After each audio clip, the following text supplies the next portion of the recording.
جو ہونی چاہیے یار. ہم تو تیار ہیں کہ آپ کی ریپوٹیشن بحال کرنے میں اگر کوئی مدد کر سکیں, لیکن آپ بھی انصاف کیجئے. یہ نہیں کہ زبردستی آپ نے طے کر لیا ہے کہ اس کی گردن مروڑنی ہے, یہ غلط بات ہے. ایسا عوام کرنے نہیں دے گی آپ کو. دیکھیے اب ایک اور سلسلہ انہوں نے شروع کیا ہے انہی سب نے مل کر, کہ ایک وہ سینئر وکیل ہیں عبد الرحمان غالباً ان کا نام ہے, ان کو بلوچستان میں قتل کر دیا کسی نے بہت 10-12 گولیاں چلا کے, اور ان کے بیٹے سے کہا مقدمہ آ کے ایف آئی آر کٹواؤ تم عمران خان کے خلاف, کیونکہ یہ ان کے خلاف مقدمہ لڑ رہے تھے. یہ بھٹو کی طرز کی تیاری بھی کی گئی ہے, جبکہ اس کا اس سے دور دور کسی بھی غیر قانونی اس کا کوئی تعلق نہیں عمران خان کا. لیکن یہ مسلسل یار 150 مقدمے کم پڑ گئے, کچھ شرم نہیں آتی تمہیں؟ 150 مقدمے بنائے, وہاں پہ ثابت نہیں کر سکے. اب ملٹری کورٹس کے ذریعے کورٹ مارشل ہر طرف یہ سنائی دے رہا ہے کہ سزا دیں گے اور جلدی دیں گے, اور بس جلدی مچی ہوئی ہے اس کو, مریم کو اور ان کے بابا کو, لندن میں بیٹھ کر. کوئی شرم حیا نہیں. دیکھیے صاحب, ہم نے ان جرنیلوں کے ہاتھوں بھٹو کو کھو دیا, اب عمران کا غم برداشت نہیں کریں گے. قوم اب عمران کو نہیں کھوئے گی. یہ 1970 نہیں ہے. جرنیل جس کو غدار کہتے تھے ہم بھی مان لیتے تھے. بھٹو غدار, ولی خان غدار, مجیب الرحمان غدار, فاطمہ جناح غدار, فیض احمد فیض غدار. جس کو یہ کہتے تھے, ہمارا اتنا ایمان تھا ان پر جرنیلوں پہ کہ بے کہتے تھے, پھر ہم کہتے تھے یہ تو آئی ایس پی آر نے کہہ دیا, دیٹس اٹ, مطلب اب تو یہ ایمان کا حصہ ہو گیا. اب 75 سال کے بعد آنکھیں جا کے کھولی ہیں کہ نہیں بھائی یہ معاملہ بالکل الٹا نکلا ہے, پرابلم کہیں اور ہے, ہم تلاش کہیں اور کرتے رہے. اچھا دیکھیے, سویلین کے مقدمے ملٹری کورٹ میں چلانے کا جو معاہدہ انہوں نے کیا تھا, جو آئین میں ترمیم کی تھی, وہ غالباً 2014 میں اے پی ایس اسکول کے سلسلے میں کی تھی, جو 2019 تک ویلڈ تھا, وہ اب ختم ہو چکا ہے. یہ 2023 چل رہا ہے حضور, ذرا غور کیجئے. لوگ اس کو قبول نہیں کریں گے, آپ کی اس قبیح حرکت کو, کہ آپ عمران خان کو کورٹ مارشل کر کے سزائے موت دے دیں. یہ خیال است و محال است و جنو است و محال. دیکھیے کورٹ مارشل کرنا ہے نا سچائی سے تو باجوہ کا کیجئے. اس سے پوچھئے کہ 12 ارب کہاں سے آئے, کس نے دیے ہیں یہ 12 ارب, لندن پلان کیا تھا. کورٹ مارشل کرنا ہے, یا خان کا کورٹ مارشل کیجئے. اس سے پوچھئے کہ جب وار ہو رہی تھی تو جھمپ کیا نام ہے اس کا جگہ کا, وہاں پر جھمپ چوڑیاں غالباً, وہاں سے فائرنگ ہو رہی ہوتی تھی, اور یہ ملٹری کا ہیلی کاپٹر لے کر اپنی جنسی تسکین کے لیے رانی, وہ جنرل رانی کے پاس لاہور آ جایا کرتے تھے, اور کہتے تھے وہ آوازیں سن سن کے میں بور ہو گیا ہوں. اس پہ مقدمہ کیجئے. نہیں کیا آپ نے اس پہ, یا یہاں پہ کوئی مقدمہ نہیں چلایا. جنرل نیازی کا کورٹ مارشل کرتے, اس سے پوچھتے کہ بھارت کے صرف 300 سپاہی ڈھاکہ پہنچے تھے, تمہارے پاس 2000 کی رسد وہاں پہ موجود تھی, تم نے اتنی جلدی ہتھیار کیسے ڈالے تھے؟ کبھی بلا کے پوچھا؟ نہیں پوچھا. مشرف کو کٹھیرے میں بلاتے اور اس پہ کورٹ مارشل کرتے, اس سے پوچھتے تم نے بلوچی سردار, کیا نام تھا ان کا, اکبر, ان کو قتل کرا کے بلوچوں کے دل میں ہمیشہ کے لیے پاکستان کے لیے نفرت بھر دی تم نے ان کے دل میں ہمیشہ کے لیے, تم نے ایسا کیوں کیا؟ اس کا کورٹ مارشل کرتے, اس سے پوچھتے. اگر کورٹ مارشل کرنا تھا تو اس کیپٹن سید حماد کا کورٹ مارشل کرتے جس نے ایک بلوچی ڈاکٹر کا ریپ کیا تھا. اس کا کورٹ مارشل نہیں کیا, وہ وہیں رہا اور ترقی کرتے ہوئے, وہ کیپٹن تھا جب اس نے ریپ کیا, وہ کرنل کے عہدے تک پہنچا. اس کا کورٹ مارشل آپ کو نہیں یاد آیا, نہیں کیا. کورٹ مارشل کرنا تھا تو ایوب خان کو لاتے تم اپنے کورٹ میں, اور اس سے پوچھتے کہ یہ جو اتنی زمینیں تم نے حاصل کی ہیں یہ کہاں سے حاصل کی, کیسے حاصل کی ہیں. پوچھتے ایوب خان سے کہ لیاقت علی خان کو، اس وقت کے وزیر اعظم کو جس نے گولی ماری تھی سید اکبر، اور سید اکبر کو جس نے اسی وقت کے ثبوت مٹانے کے لیے سید اکبر پہ گولی چلائی تھی، اس کا نام تھا نجف خان. اس نجف خان کو ایوب خان نے 240 ایکڑ زمین کس لیے دی تھی؟ جو اس وقت ڈی ایس پی تھا اس کا عہدہ کیوں بڑھایا گیا، کیوں اس کو آگے ترقی دی گئی تھی؟ پوچھتے؟ آج تک کسی ایسے شخص کا کورٹ مارشل نہیں ہوا. ارے کورٹ مارشل کرنا ہے تو نواز اور زرداری کا کیجئے جن کے پاس اربوں ڈالر ہیں. ایک امریکن میگزین میں تھا کہ اگر نواز شریف روزانہ اور زرداری روزانہ 10-10 ہزار ڈالر خرچ کریں تو 100 سال گزر جائیں گے، پھر بھی ان کے پاس 50 سال کے لیے پیسے رہیں گے. یہ پیسے کہاں سے آئے ہیں؟ یہ سرے محل کہاں سے خریدا گیا ہے؟ لندن کی یہ پراپرٹیز کہاں سے خریدی گئی ہیں؟ یہ سب پاکستان کے پیسے ہیں. ان کو تم عدالت میں نہیں لائے. ان پہ کورٹ مارشل جن پہ بنتا ہے، جن کا ثبوت موجود ہے کہ 16 ارب ڈالر کی منی لانڈرنگ کا دن تھا کہ یہ پیشی میں جاتا اور جیل میں بند ہوتا، اس دن تم نے اس کو وزیر اعظم بنوا دیا کیونکہ تمہاری بدماشی ہے نا. تم جس کو جی چاہے بنا دو، جس کو چاہے بگاڑ دو. کب تک؟ تم انٹرنیشنل میڈیا نہیں دیکھتے، کوئی ریسرچ پیپر نہیں پڑھتے، کوئی ذرا ڈیپ اسٹڈی نہیں کرتے. دنیا کے 50 اچھے لیڈرز میں عمران خان کا شمار ہوتا ہے، اور دنیا کے 200 کرپٹ لیڈر میں نمبر 2 پر نواز شریف کا نام آتا ہے. آج وہ نواز شریف لندن میں بیٹھ کر آرمی چیف کا انتخاب کرتا ہے. کیا لیا ہے تم نے اس سے؟ یقیناً کچھ لیا ہے. تمہارے پاس کوئی کچھ باتیں اس کے پاس ایسی ہیں تمہاری،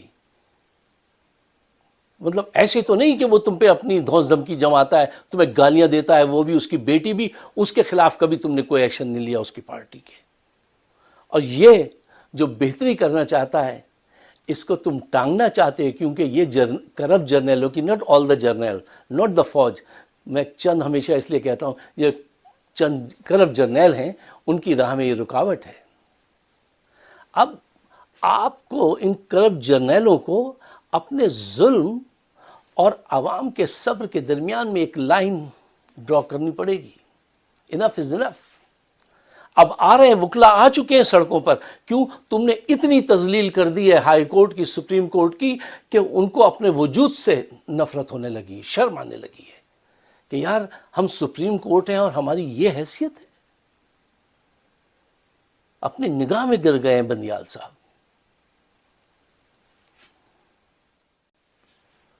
صاحبوں، یہ اس شخص کو قتل کرنا چاہتے ہیں جو بین الاقوامی فورمز پہ جا کر پاکستان کا، اسلام کا مقدمہ لڑتا ہے، جس کی زندگی کرکٹ کھیلے، ہاسپٹل بنائے، یونیورسٹی بنائے، باہر سے جا کے پیسہ جمع کر کے لائے، وہ پاکستان کو سرو کرتا ہے. جو عشق رسول صلی اللہ علیہ وآلہ وسلم کی محبت میں جہاز سے ننگے پیر اترتا ہے، چلچلاتی دھوپ میں روضہ رسول پہ پہنچتا ہے، اور بقول اسد عمر کے ہم نے تو دعا مانگی، یہ 15 منٹ تک صرف روتے ہی رہے وہاں پر. قوم اس کا دامن کیسے چھوڑ دے؟ جو عشق رسول میں ہے، جو پاکستان کے لیے بہتری کرنا چاہتا ہے، اس کو خطاب دیتے ہیں اور ناراض ہوتے ہیں. عاصم منیر صاحب یہ پلے بوائے ہے. پلے بوائے تھا، وہ اپنی جوانی میں آپ سے بہت زیادہ خوبصورت تھا، بہت زیادہ فیمس تھا، پلے بوائے تھا، جو وہ اب نہیں. خدا معاف کر دیتا ہے. تم نعوذ باللہ خدا سے بھی بڑھ کر ہو، تم معاف نہیں کرو گے. پاکستان برباد ہوتا ہے، ہو جائے.